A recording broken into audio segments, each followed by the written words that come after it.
मुंबईमध्ये सीएनजीच्या दरात 2 रुपयांची वाढ. मुंबई आणि महानगरमध्ये आता सीएनजी 86 रुपये किलो, पीएनजीमध्येही 50 पैशांची वाढ.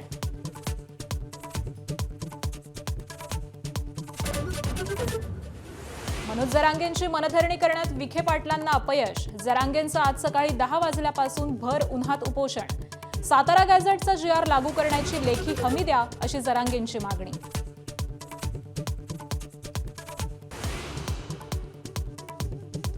पुण्यातील विषारी दारूकांडातील मृतांची संख्या 18 वर. दारूकांड प्रकरणाचा तपास सीआयडीकडे.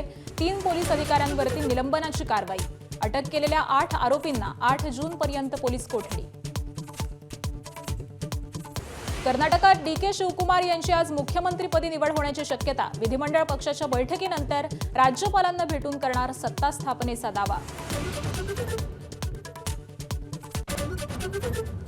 राष्ट्रीय स्वयंसेवक संघ मजबूत नव्हता म्हणून देशाची फाळणी झाली. संघाचे अखिल भारतीय प्रचार प्रमुख सुनील आंबेकर यांचं मत. आता कधीच देशाची फाळणी होणार नाही, असाही विश्वास.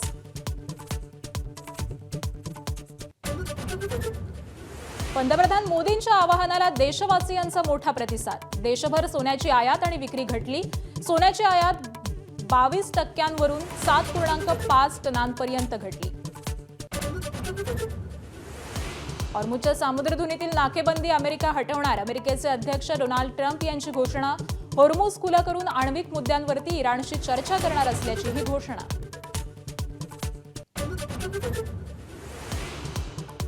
पुण्यातील एनडीएच्या 150व्या तुकडीचा दीक्षांत समारंभ. लष्कर प्रमुख उपेंद्र द्विवेदी आणि माजी आयपीएस अधिकारी किरण बेदींची उपस्थिती.